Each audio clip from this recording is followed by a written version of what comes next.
अक्षय तृतीया हा पितरांचा सण म्हणून सुद्धा ओळखला जातो। या दिवशी पितरांसाठी तर्पण विधी, पिंडदान, दानधर्म या गोष्टी केल्या जातात। पितरांचं पूजन करून या दिवशी पितरांना नैवेद्य दाखवला जातो आणि हाच नैवेद्य घरातील कोणत्या व्यक्तींनी बनवायचा, पितरांचा नैवेद्य बनवताना नियम काय आहेत, पितरांना नैवेद्यासाठी जेव्हा आपण ताट वाढतो तर त्या ताटामध्ये काय काय वाढावं, कोणती वस्तू सुरुवातीला, कोणती वस्तू नंतर, स्टेप बाय स्टेप या गोष्टी शेअर करणार आहे। त्याचबरोबर पितरांचे ताट कसे वाढावे, जसं बघा आपण इतर वेळी जेवण करतो त्यावेळेला ताट वाढण्याची एक वेगळी पद्धत असते आणि पितरांना जेव्हा नैवेद्य दाखवायचा असतो तर त्यावेळी ताट वाढण्याची पद्धत ही पूर्णपणे वेगळी असते आणि पितरांना नैवेद्य कसा दाखवायचा हे सुद्धा शेअर करणार आहे।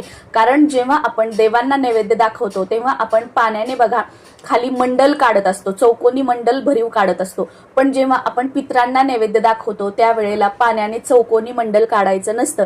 अशी बरीचशी माहिती या व्हिडिओमध्ये मी तुमच्यासोबत शेअर करणार आहे। जेव्हा आपल्याला पितृदोष लागतो तर 3 पिढ्यांपर्यंतचा पितृदोष आपल्याला लागत असतो। जसं की तुम्हाला कोणी सांगितलेलं आहे की तुम्हाला पितृदोषाचा त्रास आहे, तुमच्या कुंडलीमध्ये पितृदोष आहे, तर 3 पिढ्यांपर्यंतच्या पितराची आपल्याला सेवा करायची असते। आणि महिला ज्या असतात तर महिलांना सासरचा आणि माहेरचा दोन्हीकडचा पितृदोष लागत असतो। तुम्ही सगळ्या सेवा करून, सगळे उपाय करून थकले आहात, पण तुमच्या संसारामध्ये सुख नाहीये किंवा तुमच्या मुलाबाळांना, तुम्हाला स्वतःला संतान प्राप्ती होत नाहीये, नवरा बायकोचे सतत भांडणं होतात, घरात पैसा टिकत नाहीये, कर्ज वाढत चाललेलं आहे, मुला मुलींचे विवाह होत नाहीयेत, सगळे उपाय करूनही अशा समस्या आहेत तशाच आहेत, यातून बाहेर निघण्याचे मार्ग तुम्हाला मिळालेले नाहीयेत, तर कुठेतरी तुम्ही पितरांची सेवा करायला सुरुवात करा। बघा या सगळ्या गोष्टीतून हळूहळू बाहेर निघण्याचे मार्ग मिळत आहेत, असे अनुभव तुम्हाला स्वतःलाच येतील। फक्त पितृपक्षातच पितरांची सेवा करावी असं नाही, अक्षय तृतीयेला, पितृपक्षामध्ये, त्याचबरोबर जेव्हा वर्षश्राद्धाची तिथी असते पितरांची त्या तिथीला, आणि जर तुम्ही खूपच त्रासलेले असाल सर्व समस्यांनी तर प्रत्येक महिन्याच्या अमावस्येला सुद्धा तुम्ही पितरांसाठी दानधर्म, पितरांसाठी सेवा करू शकता। प्रत्येक महिन्याच्या अमावस्येला तुम्ही पितरांचं स्मरण करून शिदादान करू शकता। तुम्ही एखाद्या मंदिरामध्ये गुप्तदान, यथाशक्ती जे काही तुम्हाला पैसे दान करायचे आहेत ते तुम्ही दान करू शकता। किंवा या व्यतिरिक्त तुम्हाला काही पितरांसाठी सेवा करायच्या असतील, पितृस्तुती, पितृअष्टक किंवा पितृस्तोत्र तुम्हाला नित्य नियमाने दररोज म्हणायचं असेल तर ते सुद्धा दररोज तुम्ही सकाळी किंवा संध्याकाळी घरामध्ये दक्षिणेकडे तोंड करून बसून तुम्ही ते म्हणू शकता पितरांसाठी सेवा म्हणून।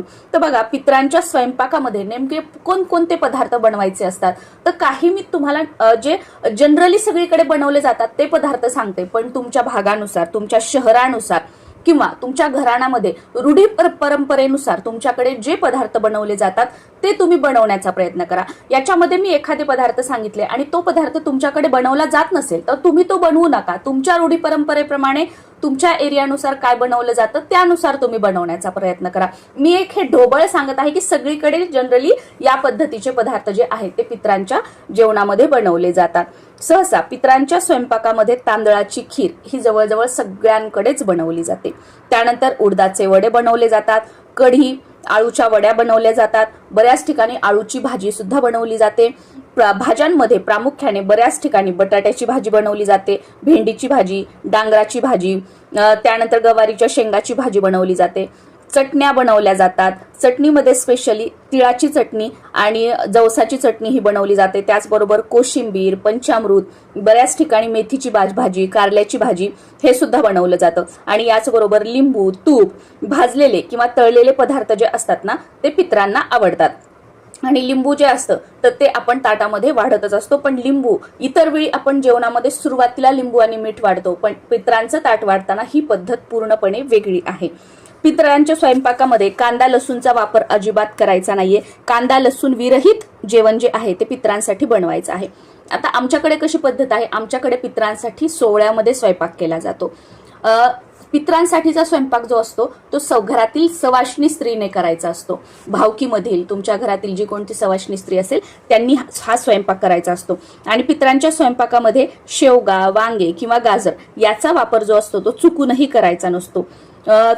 पितृभोजन होईपर्यंत घरातील सर्वांनी, तुमच्या भावकीतील असतील, तुमच्या घरातील असतील, सर्वांनी लहानांपासून मोठ्यांपर्यंत उपवास करायचा असतो। जे काही आपण स्वयंपाक पितरासाठी जेवण बनवलेलं आहे ते उष्ट करायचं नसतं। त्यामुळे बऱ्याच जणांना सवय असते बघा, स्वयंपाक बनवताना चाखून बघायचं, थोडंसं चाटून बघायचं, मीठ बरोबर आहे का, हे बरोबर आहे का, तर पित्रांचा स्वयंपाक बनवताना किंवा कोणत्याही देवी देवतांचा नैवेद्य बनवताना अशी चूक करू नका, कारण बऱ्याच जणांना सवय असते आणि नकळतपणे ते ह्या गोष्टी करतात. तर ही गोष्ट तुम्हाला लक्ष देऊन करायची आहे की तुम्हाला चाटून वगैरे बघायचं नाहीये, जे जसं बनलं ते तसं बनलं.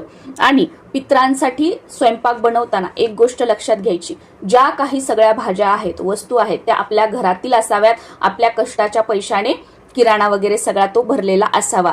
इतरांकडून आपल्याकडे एखादी वस्तू नाहीये म्हणून दुसऱ्यांकडून ते आणायचं, त्याचा पित्रांमध्ये वापर करायचा, पित्रांच्या स्वयंपाकामध्ये आपल्याकडे हे नाहीये चला ह्यांच्याकडून हे मागून आणा, ते वापरायचं. तर असं करू नका. पित्र आपले आहेत, आपल्याला आपल्या पित्रांची कृपा प्राप्ती करून घ्यायची आहे. त्याच्यामुळे आपल्या घरामध्ये जे काही आहे त्याच्यामध्ये पित्रांचा स्वयंपाक जो आहे तो बनवण्याचा प्रयत्न करा. इकडून तिकडून आणलेल्या याचा पितृ जे आहेत ते स्वीकार सुद्धा करत नाही.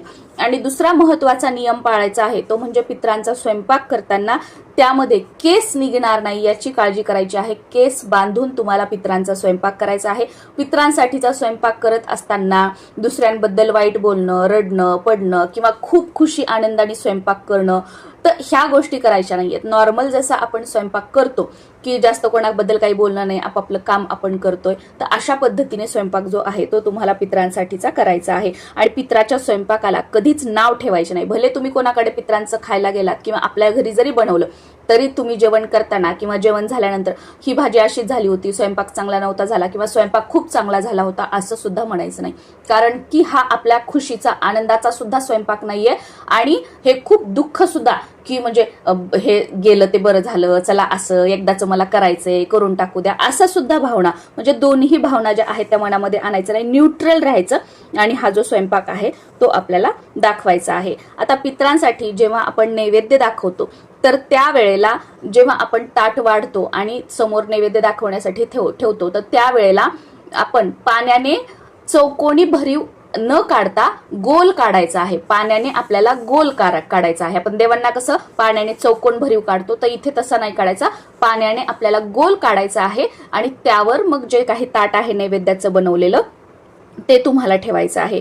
आणि मी कमेंट आल्या होत्या बघा मला की ताई माझे मिस्टर वारलेले आहेत आणि मला सासू सासरे सुद्धा नाहीयेत, मग अशा वेळेला आम्ही माझ्या मिस्टरांसाठी किंवा आमच्या पित्रांसाठी पूजा करू शकतो का आणि ती कशी करायची याचा व्हिडिओ मी चॅनलवर अपलोड केलेला आहे. ही माहिती ऑथेंटिक आणि जी लहानपणापासून मी बघितलेली आहे, जी तुम्ही कधी ऐकलेली नसेल अशी माहिती त्या व्हिडिओमध्ये आहे. तो व्हिडिओ तुम्ही बघा, बरीचशी माहिती मिळेल. त्याचबरोबर तुमच्या फक्त सासूबाई वारलेल्या असतील तर पूजा कशी करावी हा सुद्धा व्हिडिओ आहे. तुमचे फक्त सासरे वारलेले असतील तर पूजा कशी करावी हा व्हिडिओ आहे. आणि तुमच्या सासू व सासरे दोन्ही वारलेले आहेत तर पूजा कशी करायची हा सुद्धा व्हिडिओ जो आहे तो चॅनलवर अपलोड झालेला आहे, तो तुम्ही बघू शकता. आता आपण पाण्याचा गोल चौकोन काढला आणि त्यावर ताट ठेवलं.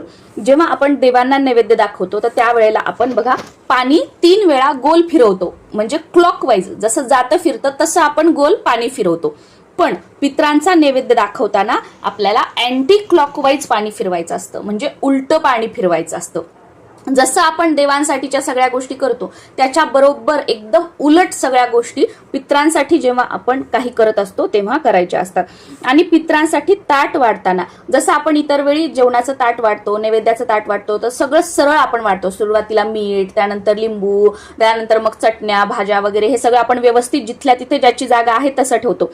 पण पित्रांसाठीचं ताट वाढताना ह्या सगळ्या गोष्टी उलट्या करायच्या असतात, पूर्ण उलट. आणि पित्रांसाठीचं जेवण, पित्रांसाठीचं ताट हे शक्य झालं तर 99% तुम्हाला मिळालं तर केळीच्या पानावर वाढायचं आहे. पण सगळ्यांनाच केळीची पानं मिळतील असं नाही, त्यामुळे तुम्ही ताटामध्ये वाढू शकता. केळीच्या पानावर जेव्हा आपण वाढतोय तर त्यावेळेला केळीच्या पानाच्या मध्यभागी सुरुवातीला आपल्याला शुद्ध गाईचं तूप लावायचं आहे आणि त्यावर भात ठेवायचा आणि त्यावर वरण वाढायचं आहे. इतर वेळी बघा आपण भात वाढतो, त्यावर साधं वरण वाढतो आणि त्यावर आपण तूप वाढत असतो. पण पित्रांच्या ह्याच्यात खाली तूप, त्यावर भात आणि त्यावर वरण असं वाढायचं असतं. आणि लिंबू जे असतं ते सर्वात शेवटी वाढायचं. आपण इतर वेळी सुरुवातीला वाढतो, पण पित्रांच्या जेवणामध्ये लिंबू हे सर्वात शेवटी आपल्याला वाढायचं आहे.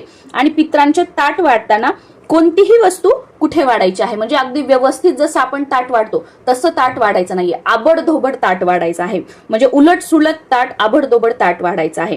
जसं की तुम्ही बघा उजवीकडे भाज्या ठेवू शकता, डावीकडे चटण्या, कोशिंबीर, समोर तळलेले जे पदार्थ आहेत, वडे, पापड्या वगैरे जे काही तुम्ही तळलेले आहे ते ठेवू शकता. त्याच्या बाजूला पोळी ठेवू शकता. त्याच्यानंतर कढी, पंचामृत किंवा जे वाट्यामध्ये वरण गिरण आहे ते मध्येच असं तुम्ही ठेवू शकता. तर असं उलट सुलट तुम्हाला कुठेही हे ताट वाढायचं आहे. आता उलट सुलट ताट वाढल्याने काय होतं की त्यातील रजोगुण आणि तमोगुण वाढतात आणि पितरांना ते अन्न ग्रहण करण्यासाठी सोपं जातं. म्हणून आबडदोबड ताट जे आहे ते पितरांसाठीचं वाढलं जातं.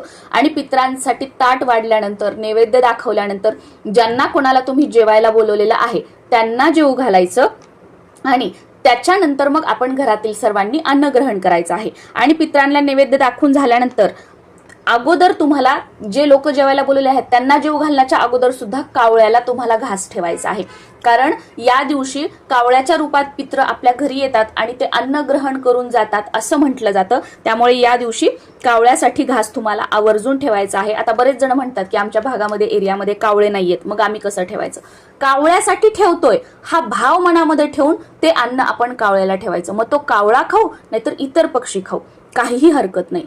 आता कावळ्याला आपल्याला घास कसा ठेवायचा काय याचा व्हिडिओ आज दुपारी 3 वाजता येणार आहे, तो तुम्ही बघू शकता. त्याच्यामध्ये जर तुमच्या घरी कावळा येणार नसेल तर कुठे ठेवायचं काय ही सगळी माहिती शेअर केलेली आहे आणि 2 पद्धती सांगितलेल्या आहेत. 2 पद्धतींनी आपण घास कसा ठेवू शकतो, त्यामुळे त्या व्हिडिओमधून तो सुद्धा तुम्हाला बरीचशी माहिती मिळू शकते. तर या प्रकारे आपल्याला पितरांचा स्वयंपाक बनवायचा आहे. काही वस्तू वापरायच्या आहेत, काही पदार्थ बनवायचे नाहीयेत आणि याप्रमाणे ताट वाढून नैवेद्य पितरांना दाखवायचा आहे. नमस्कार.